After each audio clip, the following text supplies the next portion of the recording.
Do-do. Okay, I think we're live. We're live? Oh my God, you didn't tell me, man. No, just kidding. Oh, it was just doxing you right now. This is actually a face reveal for the first time ever in a of First ever car. face reveal. My goodness, dude. People must be shocked at your handsomeness live. Absolutely. Um, hey, it's King McKay, everyone. We're doing a live stream on Vikings, which is my first live stream on YouTube, so this should be a fun experience for everyone to watch me. And I've also got a esteemed guest who's just joining the Vikings community. He's awesome. You can find him on YouTube. He does amazing videos. Do you want to explain some of the stuff you do over your YouTube channel? Yeah, so basically, my name is Azor Ahype. I do Game of Thrones videos, and I've been doing Game of Thrones content for quite some time.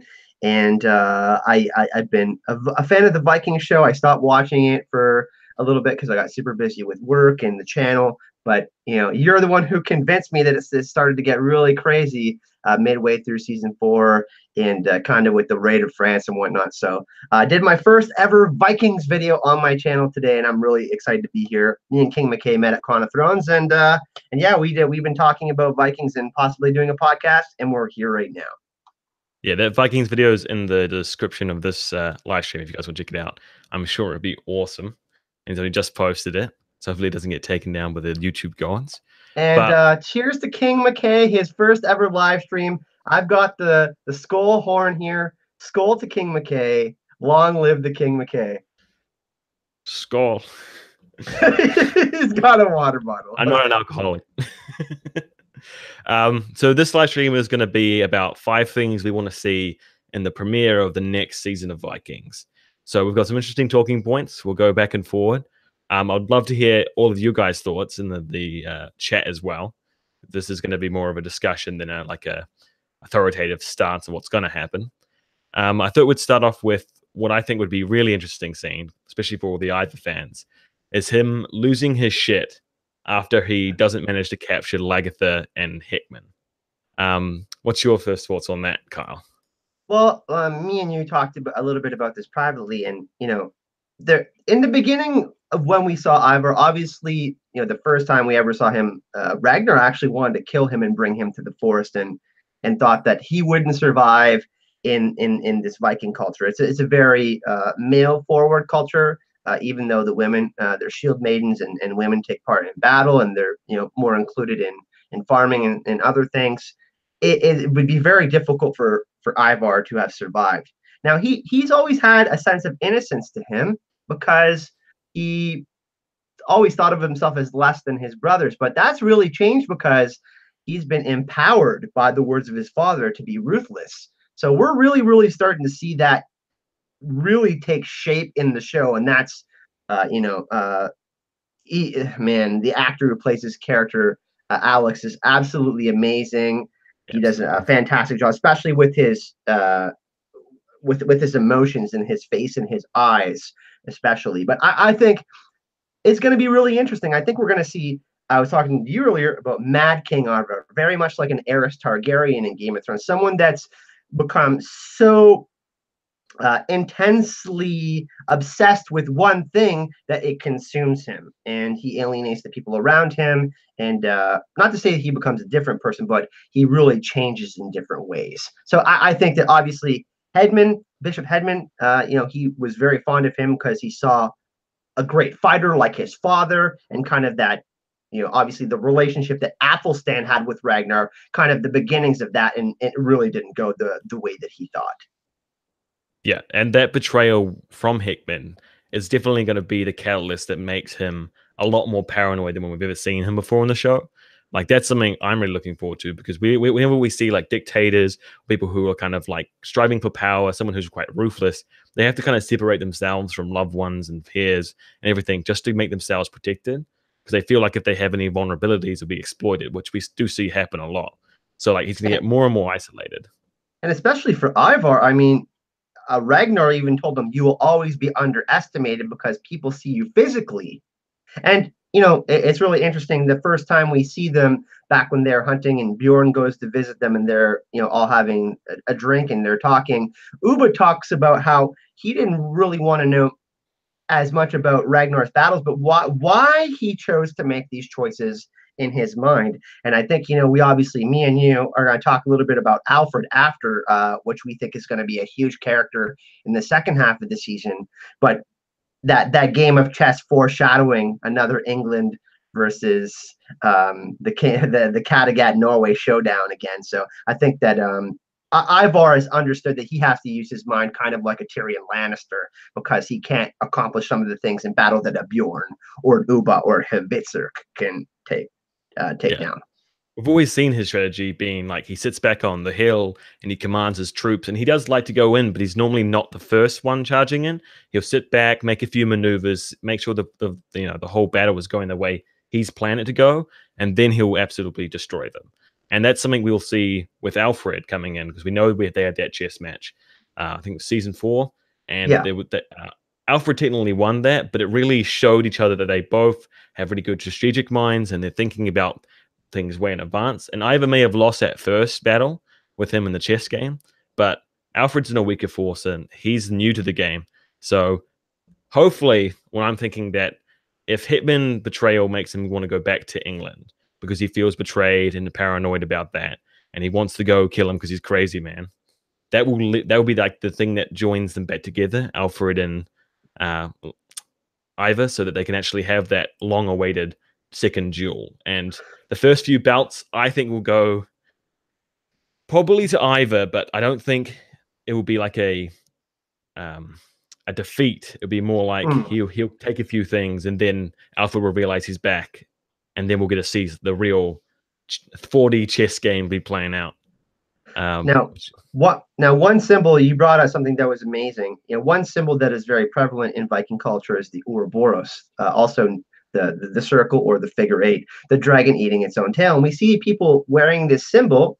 Obviously, when Athelstan threw his in the water, there was a huge reaction when he walked back into the hall, when he, basically declared himself back to Christ and Christianity. I think what's really interesting too is that we see kind of history repeat itself again, and we could kind of, Ragnar basically lied to his people because he wanted to go back to France, to Francia, to pursue Rollo, because Rollo abandoned all of his kin. So we can kind of see a similar situation where history is repeating itself kind of through different characters, and Ivar's kind of tried to do the same thing, because that really possessed Ragnar in a way, and he obviously got addicted to some sort of opiate, that leaf that he was kept on eating, the red leaf, and he obviously was having visions and stuff like that. Now in this case, this is a little bit different, but for Ivar, absolutely, it's I think we can kind of see the same scenario unfolding, and that would be super interesting because it's almost the same dynamic. Like Ivar looked at Ragnar like his father, and not just his father, but his idol and his hero. So he's kind of repeating history in a way without even knowing it. You know what I mean? And that's what I found really interesting. Now, when it comes to that game of chess, and then we see later on, obviously, different things happen in their stories, but they're kind of like the polar opposites of each other. You know what I mean? Alfred went to Rome, and he studied with the Pope and different cardinals, and he seems to be someone that is very thoughtful. And I'm not saying that Ivar isn't, but he seems someone that is more compassionate and empathetic, like an Athelstan character was. And then we have Ivar, who kind of represents like the one really bad side of Ragnar, the one that's full of revenge and hatred and not understanding what the other part of Vikings culture is. So that's going to be an interesting battle because they're both kind of intelligent in different ways. Yeah, they both kind of seem like the more ambitious halves of their counterparts. Like Athelstan was more peaceful, where I feel Alfred's going to be more like conquestal with goals and ambition. Like he's not someone who's going to be meekly sitting back and trying to convert everyone and be calmful. Where Ivar's also the more like ruthless version of Ragnar. So both of them are like the same kind of person, but even more ambitious and violent. We also got Leo, who was asking our opinions on whether Lagertha will survive. And we actually were talking about this, of how whether we actually think Ivar will kill Lagertha. And you had a pretty tinfoily theory on that I wanted to let everyone into. But before we actually get into that, was it Leo who had the question? Yeah, it was... We got some people. We got 21 people watching us, which is really awesome. We're really happy that you can come. Let's do some shout outs in the chat. Thank you so much, everyone. Yeah, Tracy, Wesley Smokahontas.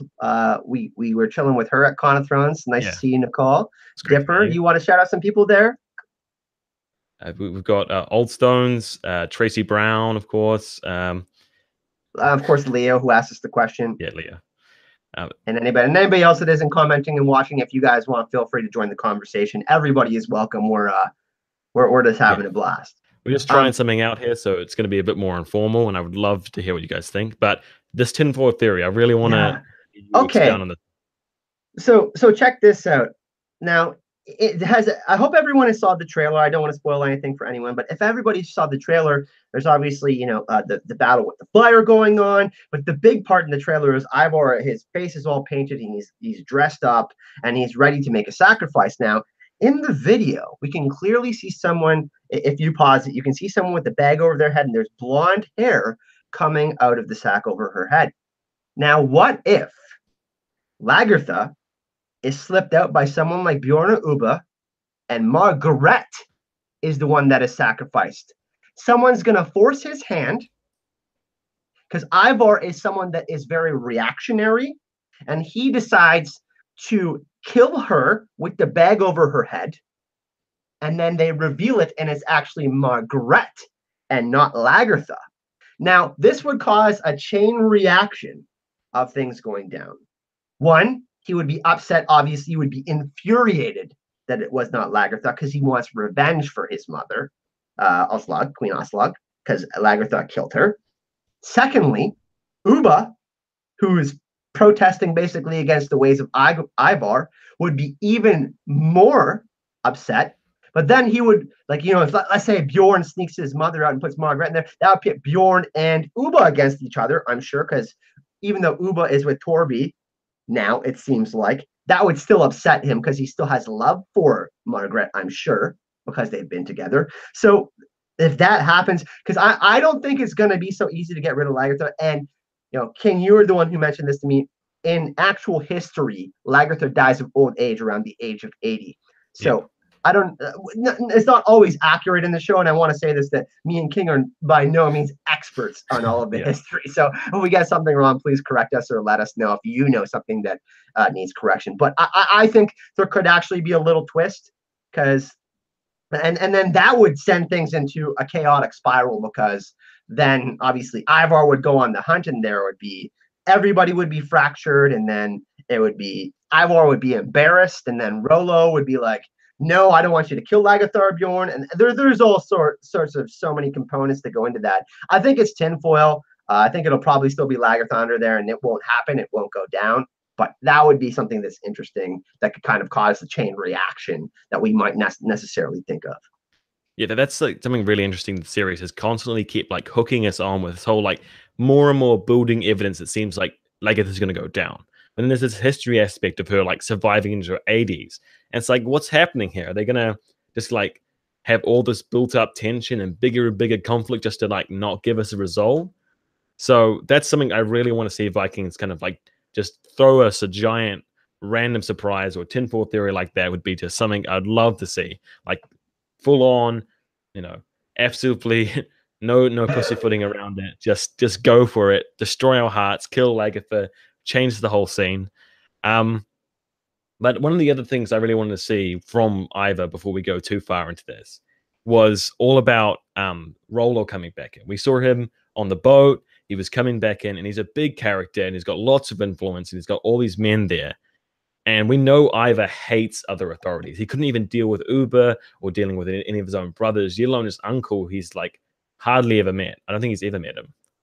So that's going to be really interesting to see that power conflict. I would love to hear what you guys, what you think about like the Well, conflict. Bjorn is the one that's closer with Rollo, right? And Floki can kind of be seen as like an uncle to Ivar, but Floki's obviously off in Iceland, or what would become Iceland. And by the way, everyone, Skull! First ever donation on a super chat. Just in case you guys didn't know, this is King McKay's first live stream. You can donate right beside where you put emojis. There's a little $sign there, and you can have your question highlighted or make a donation. We actually have what's called the wall of Valhalla, not the Hall of Valhalla. If you do make a donation, you do get on the wall over there. But back to what you were saying. obvious, and this kind of goes into the historical stuff that we were talking about, and I want you to talk about, King. Rollo coming back to reconnect with Viking culture. Can you kind of talk a little bit about that? So, if you're a fan of my channel, you've seen my video talking about Rollo's return, and I talked about how at the end of his life he has this like crisis with his identity because he's been this like Frenchman, he's part of Europe for so long, and he's built up a huge legacy, and it's really important. And his descendants stay in Francia and become really important there. But in the last stitch in his life, he actually goes back to the Viking world to reconnect with his roots, and he kind of influences a lot of the goings on there. He sacrifices like 100 men or whatever to get the seas across, and he dies like a proper Viking, really deep into the Viking religion, and he gets buried in like in a proper Viking way. So this is clearly his like ending to his storyline that we're going to see now with him arriving, and he's going to try and like really try to reconnect with those roots and like change the landscape with his last dying kind of years to rebirth his like ambitions in that world because he's spent so long in Frankie that he just feels like he's disconnected from his real love. We saw that kind of when Bjorn first arrived, and then they went off in that really awesome journey to the Mediterranean, and that really kind of hooked him in even further. When Vixit came over and said everything's happening, there's giant civil war, he's like he couldn't resist it all. And so I want to see if there's a few facts in history that I can't remember off the top of my head, but one of them was the sacrifice of 100 men. If any of those kind of things we see repeated in the show, Well, I or with mean, the similar thing kind of happened with Ragnar in the second raid to France because he wanted to achieve that kind of final moment of glory. And well, and even going to England for the last time, he was giving away his gold, and they died at sea. Now I don't know if that's historically accurate, but for show purposes and story arc purposes, it does make a lot of sense. And also, we can't forget that Frankian men are going to be there. So Rollo is going to be well protected, and a lot of people died in the raid against France. So there is going to be quite an interesting dynamic. We can't. We also gotta think that there's another king, right? That kind of wants to take the throne as well. There's the Game of Thrones going on. So yeah, there's definitely that interesting dynamic. But I think that maybe we should. You made an interesting point. Vitzerk is another thing on our list. We can talk maybe a little bit about Ivar. People have questions after and kind of Rollo, but I think we should talk about Vitzerk and Rollo because Vitzerk is very much like Rollo, King McKay. He's kind of, I don't want to say the redheaded stepchild, but he's not as intelligent as Uba. He's not as charismatic as Ivar. He's kind of left out a little bit. Yeah, he's this middle child who doesn't really have any place in the world, no ambition, and clearly when he went over to Francia, he was the one that convinced Rollo to come across, which was like a long shot by a half. Like because Lagertha was someone he's known his whole life and he had a love for. You know, Bjorn's like the son he had the most like the nephew he had the most connection with. And there's this whole theory about him thinking that Bjorn might be his son. So like all of the motivations seem quite clear, like he should be backing Lagertha. So why was he flipping to either side? It's quite clearly, in my opinion, Vixit. We see that from the director's tapes and roles. It makes sense, like archetypical wise, and it will actually give some meaning and purpose to Vixit's role in this universe because he seemed out of place this whole time. Also, really important about Rollo was Best was bringing up how Rollo's motivation could be to save Lagertha, and that's one of those things that I'm also seeing with this whole Vixit relationship. And the reason why I don't think he is trying to save Lagertha, like he would love to probably have like a final meet with her and confront her about some things. I think we will get that, but I think he's more focused on helping Vixit than he is to try and rekindle any relationship he had with Lagertha. That's why I don't think he will try save Lagertha at all in the I mean, season. they always had their differences, anyways. I mean, Ragnar had kind of fractured at that point, and had gotten Oslog pregnant. She bewitched him, whatever you want to say.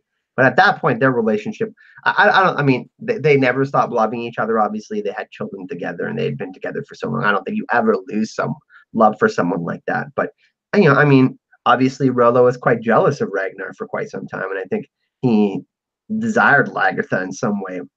He wanted what Ragnar had essentially, and that went his woman being the king, and all of that came with it. So it's going to be really interesting to see. Now, me and you talked about this. Michael Hurst said there's going to be some surprise deaths in the second half of the season. And one thing we talked about in the final conversation with Ivar and Ragnar is Ivar said that he wanted to be burned to death at the stake and he didn't want to leave England.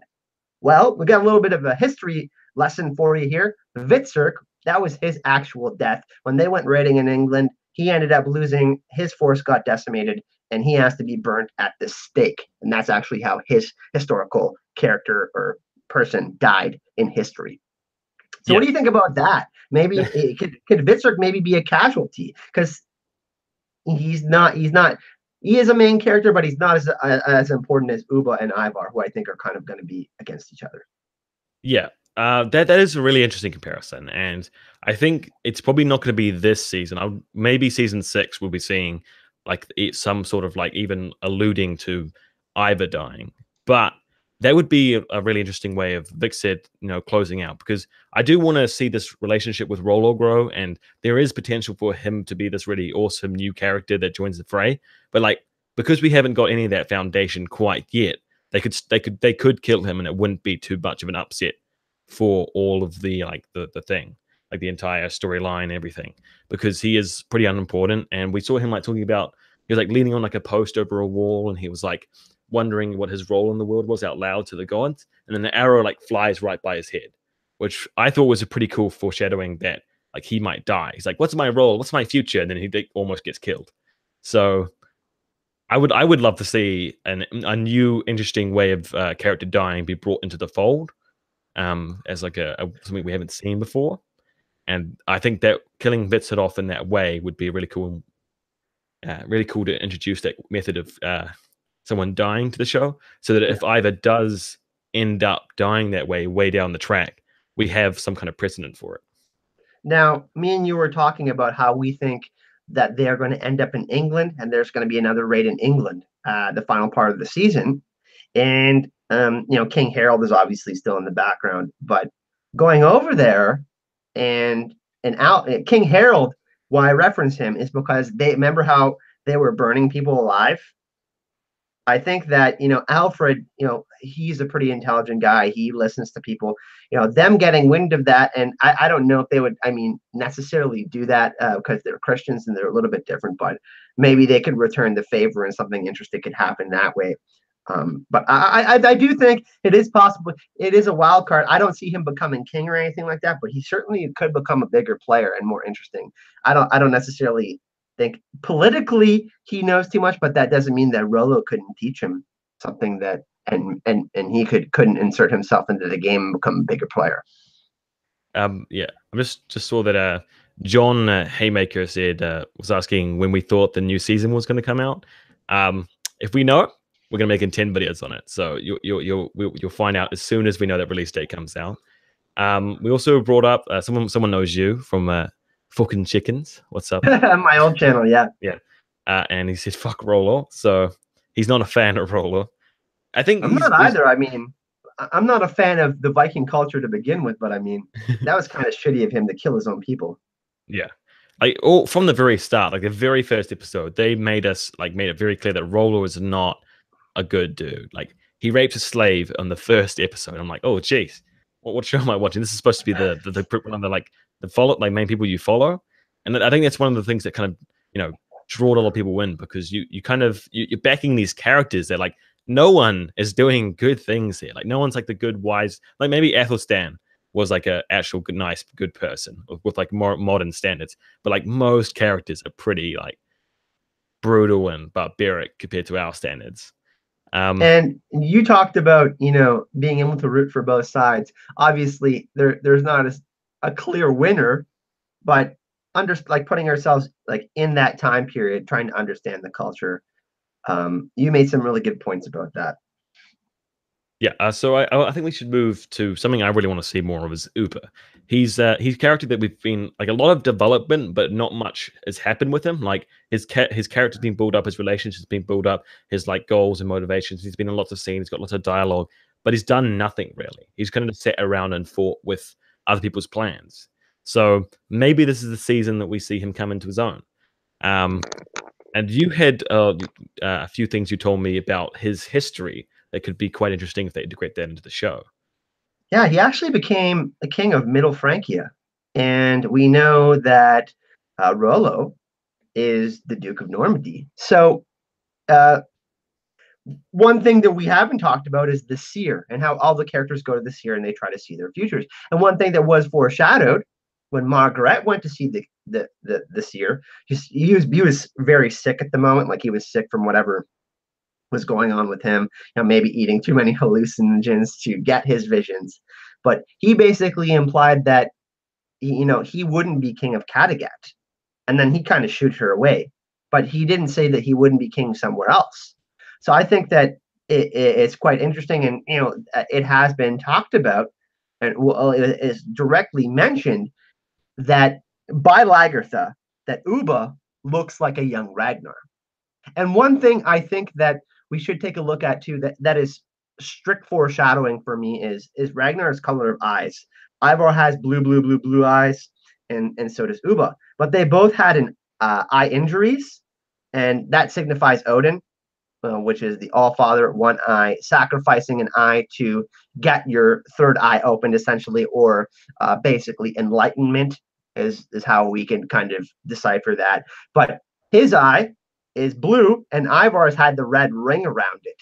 So I think that obviously Ubba is more into the ranging and discovering the world, kind of like the Bjorns of the world, discovering other lands and going to do that. And Ivar is more of the conquest type, like take the land, go destroy England, the more and more of the barbaric side of what we see in the Viking culture. So I think that I think Ivar could possibly be king of Kattegat, and Ubba could possibly, go on his own journey. And we talked about them possibly being split up, and you had some good thoughts about that. PC Gaming just brought up a thing that I thought was pretty interesting. He was talking about how he doesn't really care about Uber anymore. And that's something I think a few of the characters in the latest seasons of Vikings have suffered from. Like Vitsid and Uber, I like even like most of the like Bjorn to a bit now. It was getting to the point where we don't care too much about them. Like I still care about Lagertha and I still kind of care about Uber, Bjorn. And Ivar is like one of the main people. But Vitsid, Uber, Floki, a lot of them are kind of getting put to the sides, like Roller. And so like we don't have enough like empathy left in them anymore. So if they do die off, it hasn't been that big punch. Like when Hartman died, it was like, oh, okay, I didn't care that It much. didn't seem like his journey was over yet. It seemed like Yeah. he was like questioning life. Sorry, pardon me, questioning life, and possibly evolving as a human and expanding his mind, and moving. Like he's like, I want to travel the world. He like really wanted to do things for himself, and then he basically sacrifices himself for his brother, who is all about one thing. So that was really sad, and I totally get that. Like it felt like a waste. Like I felt like his character could have done so much more. John said Alexander Wiggin would make a great Aegon the Conqueror. Actually, I disagree. I think he would make a great Maegor the Cruel. He would make a fantastic I Maegor the don't I Cruel. don't think he would be an Aegon the Conqueror. He's more of a, because he's got more of that like Yeah. and I think Aegon the Conqueror is more like of a, I want to say, a Benedict Cumberbatch. You know what I mean? Like this regalness. I don't want to say looks wise, but the way they carry themselves. Yeah. So Ivar could be more like Maegor the Cruel. I think Alexander plays Bjorn. He'd be more like I don't know. He's quite someone who One of like the Blackfires, maybe. yeah, someone who's kind of strong but still can be quite brutal, and he's still quite fierce in the way he fights and things. Where from all descriptions we got from Aegon the Conqueror, he was quite like collected and he made good strategies and he would make like reasonable proposals to the lords he conquered and things like that. So maybe not the best like. I mean, Travis Fimmel, just looking at him, his eyes could be almost perceived as violet because they're so blue. And I mean, shave his beard down. He's a really good looking guy. He could maybe pull it off with some blonde hair. Some people thought he should play Rhaegar, so I don't know. That could be interesting. I think he could have pulled off almost anyone. That actor's so good. And the amount of times we just spend zooming into his eyes, those glorious blue eyes. Yeah, so I think we should just talk about Alfred's reign for a bit because I saw a few things about Alfred. We talked a Yeah. little bit about that chess game we had in the previous season between Ivor and Alfred, where it was kind of like the simulation of the wars to come between them, where it's going to be very strategic, move by move. But there's also a big history that could happen um, between like his actual reign. We saw this big conflict between him and his brother for the throne, and the queen getting in there and messing it all up and things like that. So I'd love to hear what you think about how successful his reign will be and getting the actual Englishmen on board with his plans. Well, we actually saw a little bit of civil disobedience there. They didn't want him to become king because obviously hereditary monarchy is the way it works, as it goes to the oldest son.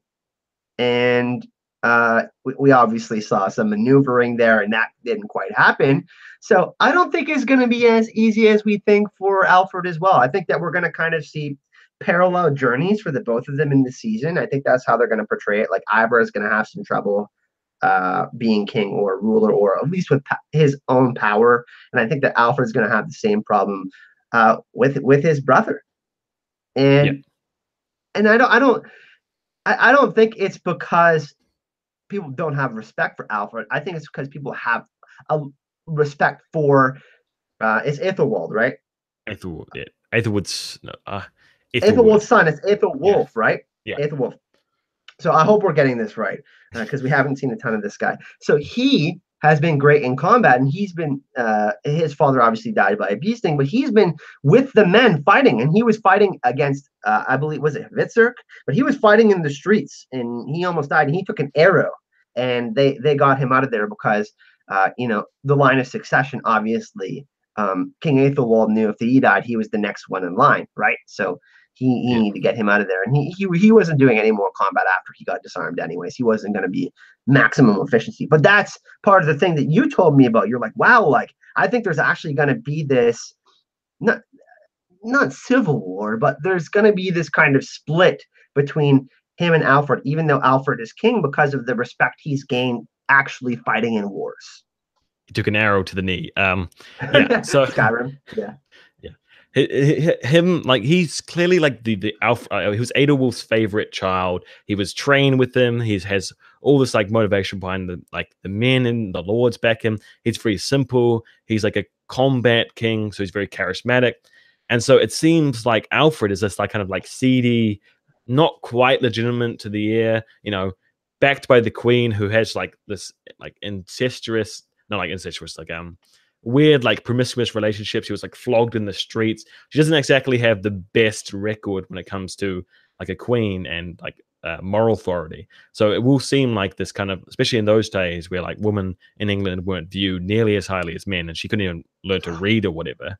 She's Yeah, gonna seem as exactly. like this like bewitching evil queen that's putting this like seedy little kid over this like proud, staunch, fighter king. And that's going to be the main thing that's going to Alfred will have to overcome. Like this is going to be a story of like before any of the fighting, he's going to have to prove himself again. Like we've seen a few tad bits here and here about how he's like very smart, very well minded, has a good history. He's like went to Rome with that pilgrimage you said, but I think we need a few more things of him proving himself as a king before either even lands in England. And I think that will come through this conflict we see with his brother. And I don't And think it by will the be. way, she's been elevated to series regular, so she's that's something that we wanted to mention. She's going to have a bigger role in the second half of the season. So obviously, the uh, Ethelwald and Alfred are going to have some issues, I think, and they're young men, right? I mean, uh, I'm sure they both want to be king. There's perks for that, Yeah. you know. But the fact that he was talked out of it, he's probably not happy about that either. I mean, his father certainly would have not allowed that. So I think that he's quite aware of that, maybe, and that he's gonna try to at least get the men on his side. Anyways, perceived Yeah. power, right? Power is where men think it lies. Alfred's the kind of family member you try to assassinate on the on Crusader Kings. Yes. Um, PC gaming. We got some more people in chat. We had GTRNZ Gaming, S Almond, nice to see you. Delandos, and we got a few more in here. Christy of Oldstone, obviously, John Haymaker, Casey Atheist. Thank you all for joining us.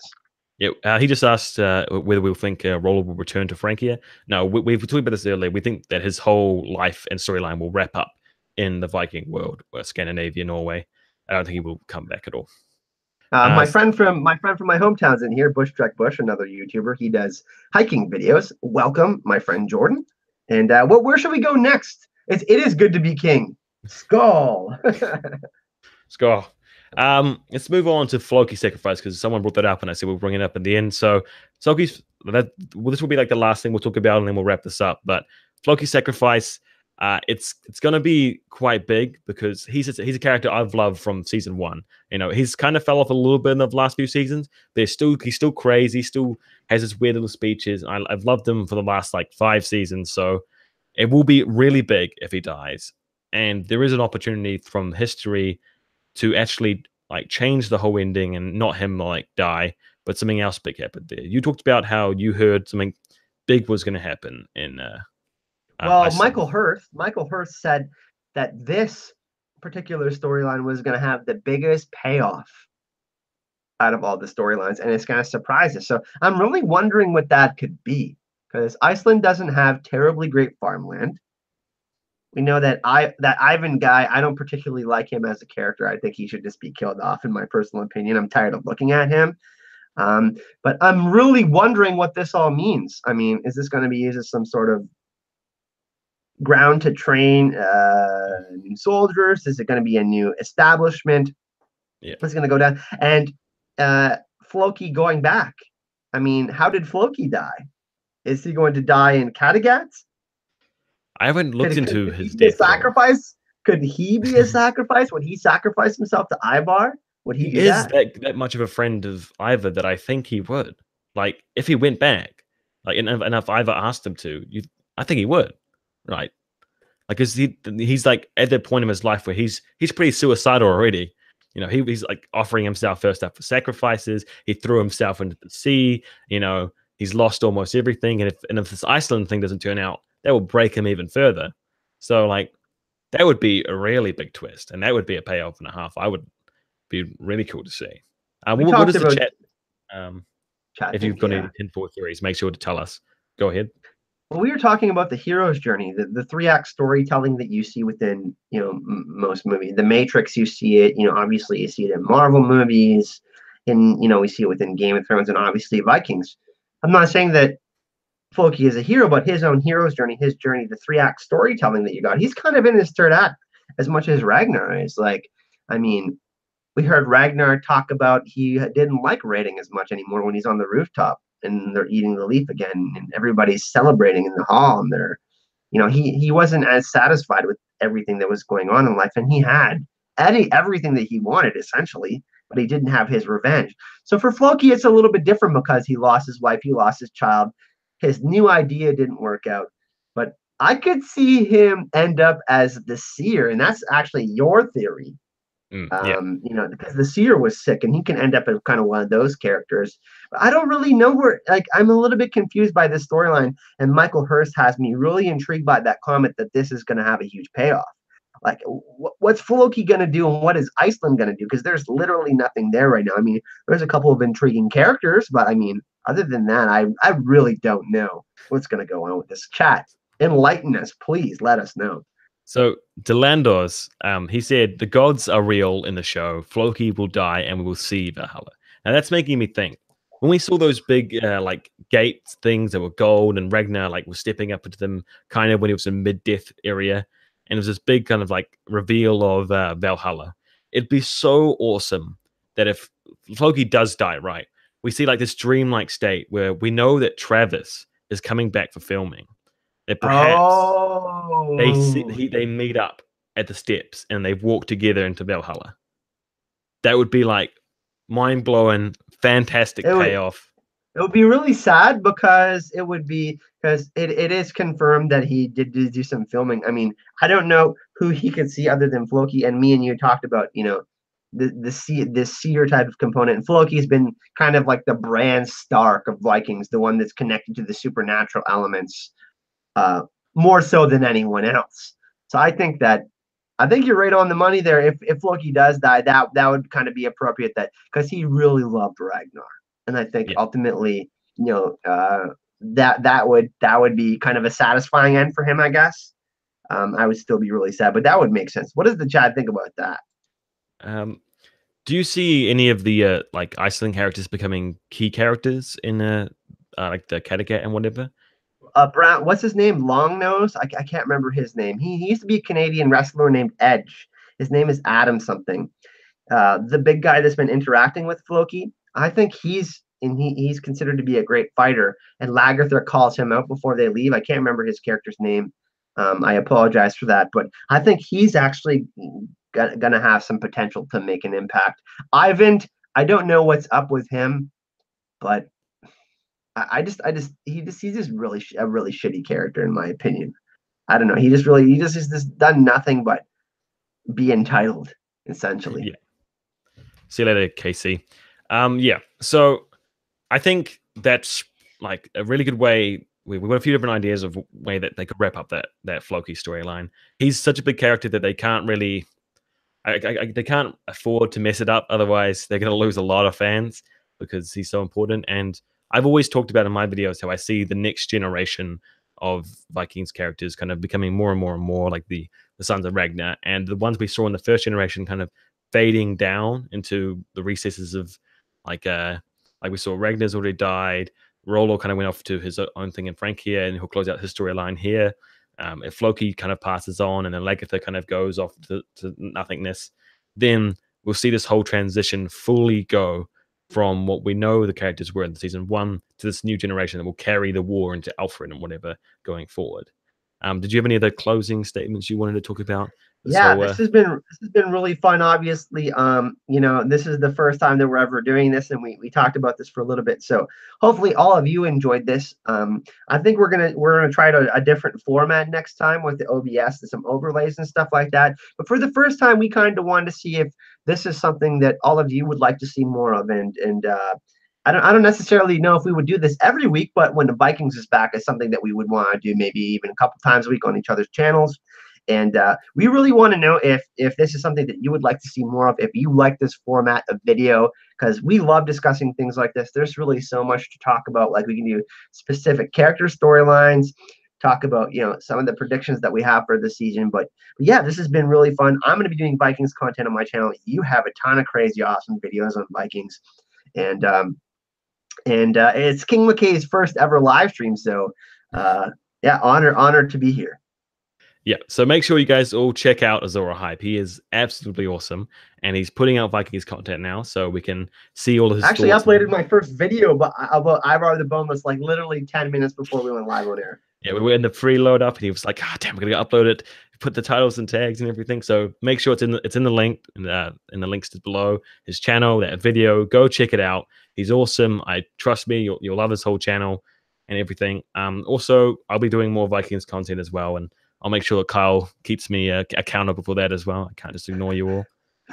Actually, I believe it or not, everyone, we had a private conversation. I'll just let you in. I was kind of yelling at King. I'm like, hey, man, you haven't done a ton of videos lately. And I've taken a little bit of a summer break because I had some family up in town and whatnot. But I was kind of yelling at him. And I'm like, hey, man, let's do a podcast. You've never done a live stream. And I was kind of just yelling at him. Not yelling at him actually to do some content for you guys, and also selfishly wanting to do Vikings content with someone else as well, kind of buddying up and entering a new community, not by myself. But yeah, King McKay is going to do more content for you guys. I've I got the whip out. Jesse Jean. Oh, Jennings. Oh, thank you so much, Skull, for that Skull! donation. We haven't done this yet. We have Yeah, not the Hall of Valhalla, but the Wall of Valhalla. We're gonna put Jesse up there right now. Ugh. thank you so much for your support Skull! and PC gaming. Yep, we'll make sure to make a lot more of these since I've been enjoying this. Hopefully, you guys have as well, and you guys can tell us how wrong we are about a bunch of Viking stuff. I have this white ball thing behind me that I'll be putting up stuff on. So hopefully I can make my own wall as well and add you guys as well on background. If you can see what Carl's doing. Yeah, it's right up there. The wall of Valhalla.